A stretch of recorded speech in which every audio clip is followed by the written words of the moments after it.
sekarang aja. Ya kenapa? Volunteer dari Indonesia bagian timur ya? Iya, kemarin tuh aku habis volunteer dari Papua sama Banda Neira.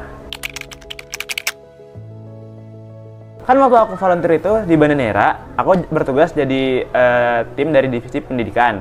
Nah, di pendidikan itu kita ngelakuin banyak program lah gitu. Salah satunya program yang aku punya itu namanya Aku Sayang Alam. Di situ kita ngelakukan edukasi ke anak SMA yang ada di Banda terkait pengelolaan sampah, bank sampah, ekobrik, dan yang terakhir itu ada eco clean up di sekolahnya gitu. Nah, kebetulan pas itu aku bertugas juga buat menjabarkan materi tentang ekobrik dan pengelolaan sampah gitu. Sana itu kan aku juga ngelakuin fun game. Nah, pas lagi pembagian hadiah, ada yang kayak salah satu siswanya itu mungkin ngira aku lebih tua dari mereka. Pas lagi setelah terima hadiah, dia malah salim gitu. Terus kayak cukup memorable sih di aku karena mereka kan sebenarnya lebih tua dari aku gitu secara umur. Mungkin dari beragamnya latar belakang dari para delegasi, warga lokal, dan ya banyak aspek lah gitu. Banyak yang punya pandangan berbeda terkait atau cara mereka ngeliat dunia gitu. Ada yang latar belakang dari udah kerja, ada yang masih kuliah, ada yang masih belajar gitu. Ada juga yang udah jadi pedagang dan lain-lain. Yang ngebuka pandangan aku terhadap dunia gitu. Jadi itu nggak sekedar linear cuman satu arah doang yang dari kita lihat, tapi ada banyak pandangan dari orang lain yang bisa kita ambil kebaikannya dan bisa kita implementasikan ke diri kita sendiri gitu. Mungkin karena tempat-tempat yang aku datengin itu lokasinya bisa dibilang cukup jauh dari keramaian kota gitu ya, cukup pelosok lah gitu. Mungkin dari akses yang terbatas, dari akses kemana-mana terbatas lah, pokoknya pendidikan terbatas, kesehatan juga sedikit kesulitan gitu. Lebih bersyukur terhadap hidup yang udah aku jalani gitu. Aku ternyata punya privilege yang banyak, mulai dari akses pendidikan yang udah tingkat sekolah, kesehatan yang banyak rumah sakit di mana-mana, juga banyak akses atau materi seperti ya gadget gitu contohnya buat nyari informasi segala macam udah mudah gitu. Sedangkan di desa sana masih perlu effort lebih buat mendapatkan itu semua. Jadi lebih karena bersyukur sih, dan karena yang di sana aja mereka membuat nge-push diri mereka buat belajar sampai keluar, apalagi kita yang udah punya banyak potensi dan fasilitas sih terhadap pendidikan itu untuk bisa kita ambil manfaatnya dan kita sebarkan lagi ke sesama manusia gitu. Oke, terima kasih Kak Rajes. Semoga makin sukses ya untuk kegiatan volunteer. Amin. Kasih. Lip, kok kamu kelihatan kayak lelah banget gitu sih? Emang habis dari mana? Capek Bu, habis pulang volunteer kemarin ke ini Labuan Bajo, lebih tepatnya di Pulau Mules, Nuka Mulas, NTT. Buat pengalaman sebenarnya semuanya berharga, cuman ya, di sana saya belajar tentang cara membuat proker. Saya buat proker tentang meningkatkan UMKM masyarakat di sana ya.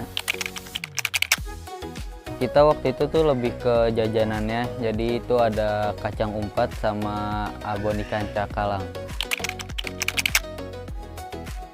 Dari masyarakat di sana sih saya ngajarin banyak hal ya, terutama yang saya highlight tuh mereka tuh baik, mereka tuh welcome sama orang-orang pendatang, kayak mereka tuh nganggap kita tuh semuanya tuh keluarga gitu, walaupun beda-beda latar belakangnya, cuman mereka tetap menganggap kita keluarga. Nah,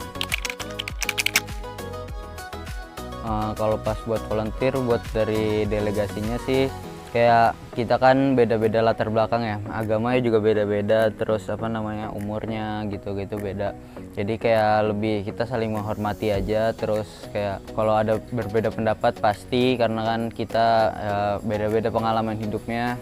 Jadi ya kita saling menghargai aja lah. Terus kalau kita lagi tukar pendapat, kayak lebih milih mana pendapatnya yang paling benar. Dari masyarakat di sana sih, yaitu pertama tadi mereka nganggap kita keluarga, mereka baik, mereka welcome. Sama orang-orang di NTT sana kan kayak buat yang kita tinggal di kota tuh mereka kelihatan sedikit lebih susah dibanding kita, tapi mereka tetap bahagia buat menjalani hidup.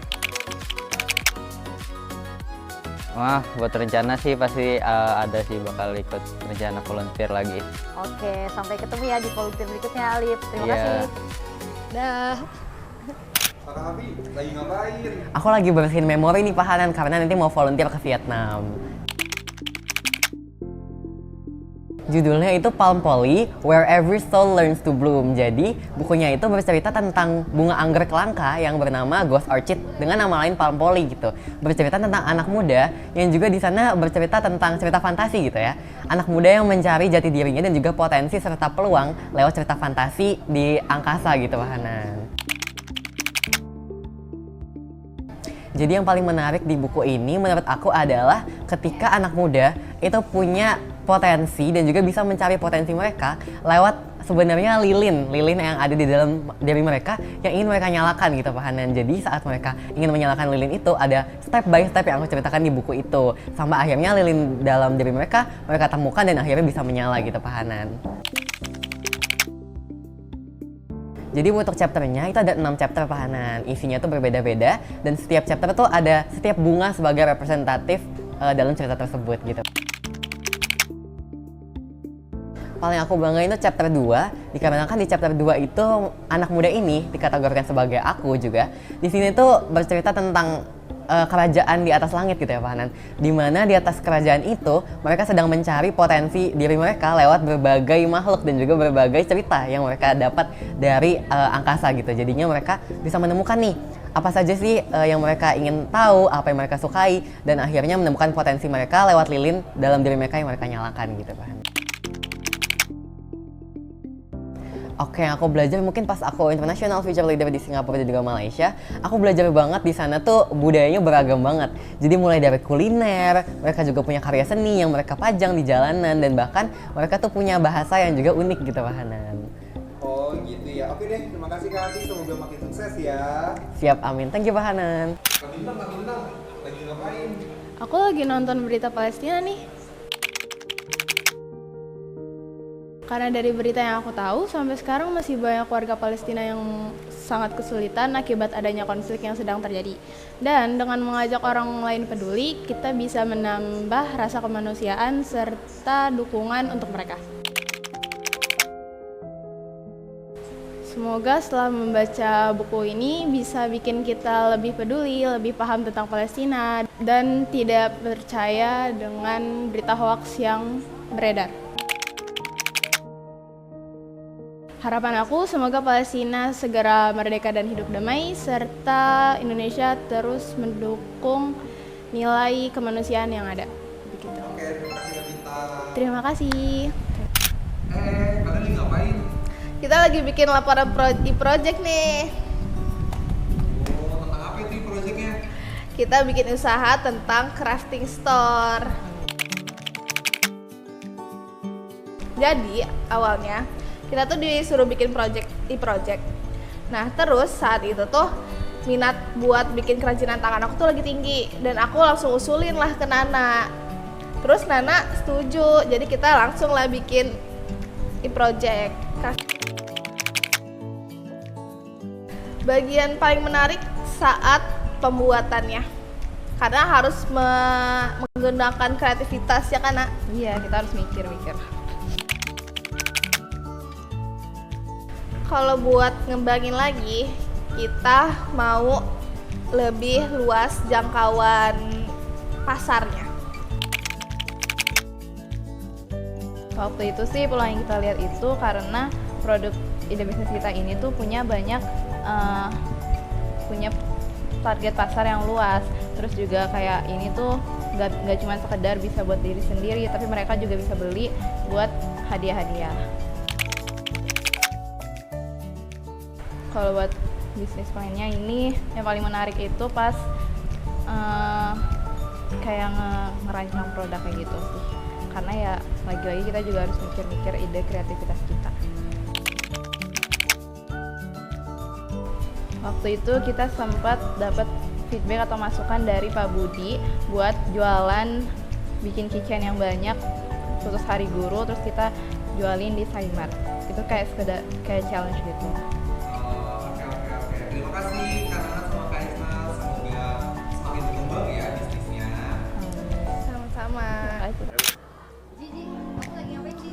Ini aku lagi lihat foto-foto hasil pas iJourney magang di Darwis Fotografi. Oh, kayak gimana fotonya, Ji? Ini kayak gini. Wah, bagus itu. Nama tekniknya apa, Ji? Nama tekniknya lighting. itu untuk mendramatisasi suatu foto atau objek.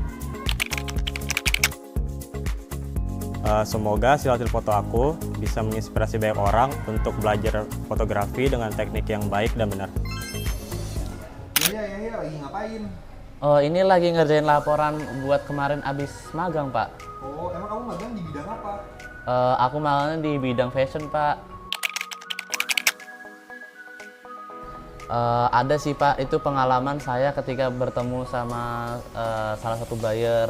Jadi emang kalau menurut saya menghadapi buyer itu nggak gampang. Kayak ada mungkin buyer yang bisa pengertian kepada kita, ada tapi juga mungkin buyer yang kayak melihat saya sebagai anak SMA yang magang itu kayak lebih ke arah merendahkan gitu.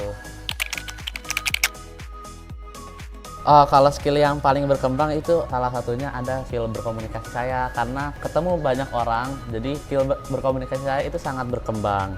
Lalu juga ada skill beradaptasi saya.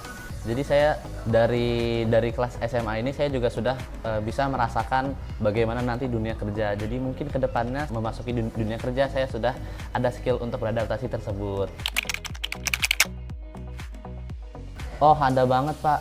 Jadi ekspektasi awal saya tuh sebelum magang tuh kayak saya ekspektasinya kalau magang tuh gampang. Jadi saya cuman kerja ya bentar, abis itu dari siang, dari pagi terus pulang sore. Ternyata pas saya jalanin ternyata nggak segampang itu juga.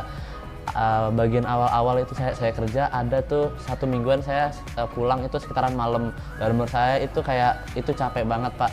Dan saya juga kayak sangat mengapresiasi orang-orang yang kerja dengan keras. Oke, terima kasih Bang Yahya. Iya, sama-sama, Pak. Next, pengalaman magangnya atau bahkan kerjanya bisa lancar. Amin.